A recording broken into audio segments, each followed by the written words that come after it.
देखो बच्चों, पिछले वीडियो में ये अपन ने यहाँ तक ये प्रश्न कर लिए थे सही जोड़ी तक। अब मैं उसके आगे ये प्रश्न हल कर रहा हूँ। ये प्रश्न क्रमांक 5 से 9 तक देखो। 5, 6, 7, 8, 9 एक प्रश्न और बाद में दिया है यहाँ पे। तो 3 तो 5 प्रश्न दिए हैं। 5 में से कोई भी अपन को 3 प्रश्न हल करना है, ऐसा इसमें दिया है। और इनमें से प्रत्येक प्रश्न 3-3 नंबर का है। तो मैं तो यहाँ पे सभी प्रश्न हल कर रहा हूँ। मेरा आपसे आग्रह है कि आप एक कॉपी में जो प्रश्न बैंक के प्रश्न हैं वो सभी लिख लें, उनको हल कर लें। और ये जो मैं अर्धवार्षिक का प्रश्न पत्र हल करा रहा हूँ, इसको भी आप अपनी कॉपी में उत्तर और प्रश्न दोनों आप लिख लें। जब आप लिखेंगे तो आपको समझ आएगा कि कॉपी में लिखने से कितना असर पड़ता है। ठीक है, तो मैं आगे बढ़ता हूँ। पहला प्रश्न है 5वां ये आज का, 867 और 255 का एचसीएफ ज्ञात करो। तो ये प्रश्न हम दो तरीके से कर सकते हैं। एक है अभाज्य गुणनखंड विधि और दूसरा भाग विधि। मैं इसको दोनों विधि से कर देता हूँ। देखो, पहले मैं कर रहा हूँ गुणनखंड विधि से। तो हम 867 के गुणनखंड कर लेंगे। तो 3 का भाग जाएगा, तो 3 का भाग जाएगा कितने बार? 289 बार जाएगा। अब इसमें फिर जाएगा 17 का भाग जाएगा और किसी संख्या का भाग नहीं है। तो 17 का भाग 289 में 17 बार जाएगा। आपको याद होना चाहिए 17 का वर्ग 289 होता है पहले से। तो ये हो गया 867 के गुणनखंड 3 गुणा 17 गुणा 17। ऐसे ही हम 255 के गुणनखंड करेंगे। 255 में जैसे आप देखो 5 का भाग जाता है तो ये जाएगा 25 और 5 एकम 5। अब 51 में 17 और 3 का भाग जाता है, तो मैं 3 का भाग दूंगा तो 17 आएगा। तो यहाँ पे इसके जो है गुणनखंड हो जाएंगे 255 के गुणनखंड हो जाएंगे 3 गुणा 5 गुणा 17। अब हमको इसका एचसीएफ निकालना है। एचसीएफ निकालेंगे तो देखो इनमें क्या कॉमन आ रहा है? एक तो 17 आ रहा है कॉमन और एक गुणनखंड 3 आ रहा है कॉमन। तो यहाँ से 3 लिखे, यहाँ से 17 लिखे, तो 17 3 51, ये आपका एचसीएफ हो गया। अब इसी प्रश्न को मैं भाग विधि से कर रहा हूँ। ये है गुणनखंड विधि से एचसीएफ निकालना।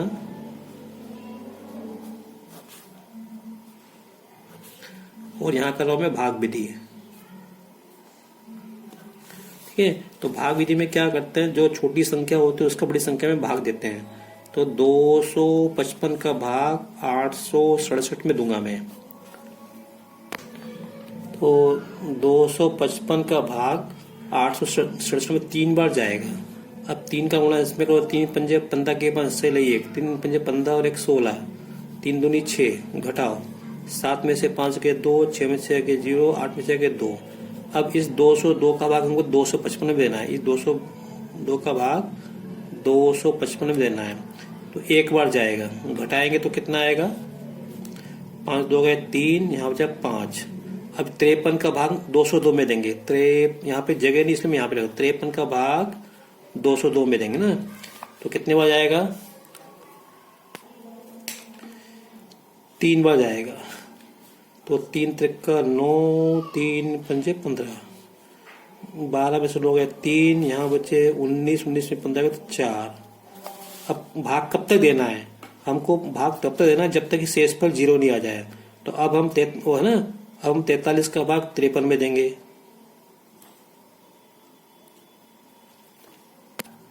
ये बच्चों थोड़ा यहाँ गलत हो रहा है। 3 पंजे 15 से ये 3 पंजे 15 16 3 6 7, ये 765 आएंगे। तो ये आगे तक गलत हो रहा है। तो सब मैं इसको काट देता हूँ ना। अब मैं इसको फिर से यहाँ पे कर देता हूँ। तो 255 का भाग 867 में भाई है ना, तो ये जाएगा 3 बार। 3 पंजे 15 से रही 1, 3 पंजे 15 16 की 4 से रही 1, 3 6 और 1 7, 17 में से 5 गए, 7 में से 5 गए 2, 17 में से नहीं 7 में 5 गए 2, 6 में 6 गए 0, 8 में 7 गया 1। अब 102 का भाग 255 में देंगे तो कितने बार जाएगा? 2 बार जाएगा ना। तो 2 दूनी 4, 10 दूनी 20, तो 5 बचा गया 1 और यहाँ बचे 5।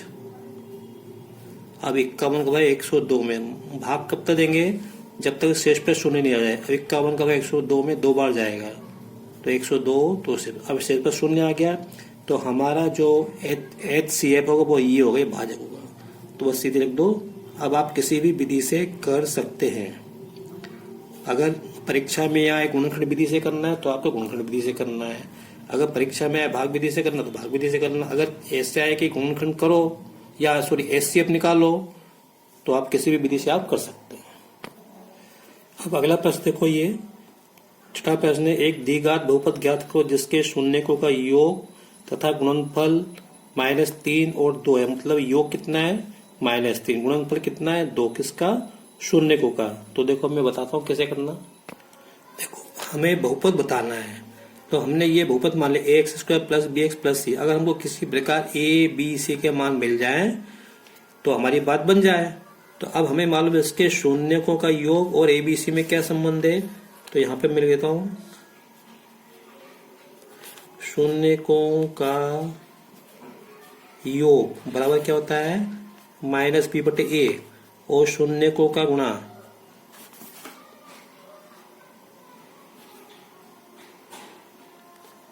क्या होता है, c/a।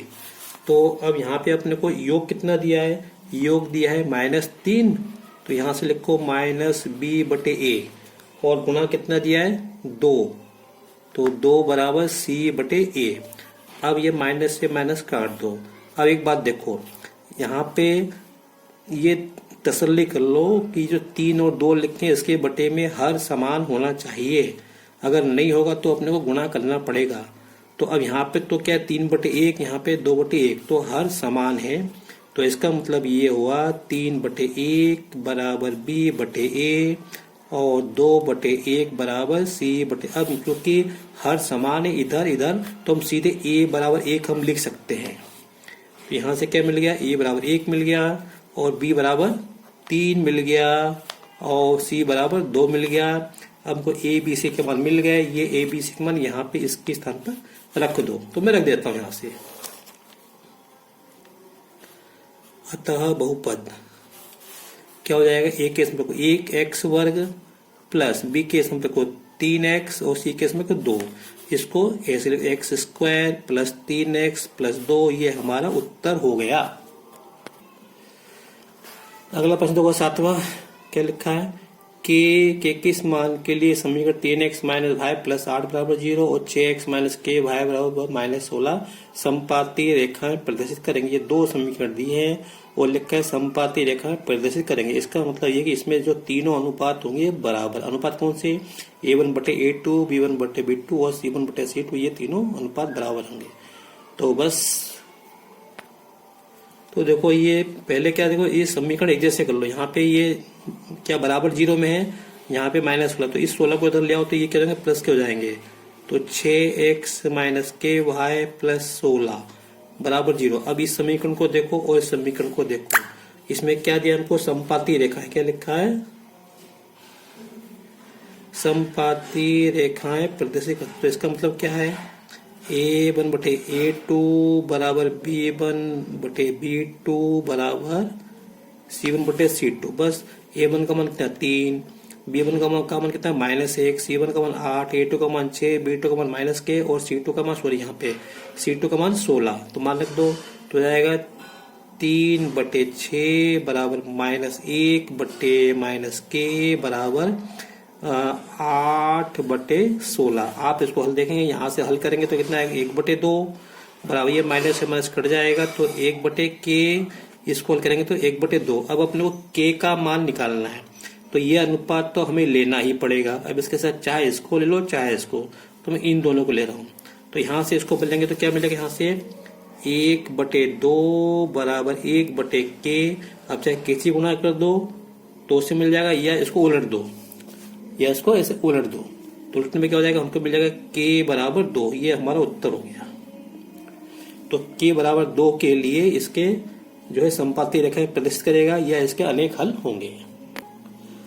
अब देखो इसके बाद ये 8वां प्रश्न है यहाँ पे, तो गुणनखंड विधि से द्विघात समीकरण, ये समीकरण है, के मूल ज्ञात करना। मूल ज्ञात करना मतलब x के मान निकालना है।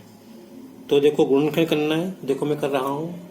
तो देखो सबसे पहले हम क्या करते हैं, ये जो अचर राशि है, अचर केवल है ना, अब प्लस माइनस कुछ भी हो तो हम यहाँ पे 10 के अपन गुणनखंड करेंगे। तो 10 के गुणनखंड करेंगे तो क्या आएगा, 1 गुना 10 और 2 गुना 5। अब देखो इनमें से यहाँ पे माइनस है, इसका मतलब ये कि अपने को ये घटाना पड़ेगा, घटाने से अपने को ये मिलेगा। तो 10 में से 1 गया तो 9, इससे बात नहीं बनेगी ना। तो 5 में से 2 गए 3, तो यहाँ 3 मिल रहा है। तो इस 3x को हम क्या लिखेंगे, 5x माइनस 2x लिखेंगे।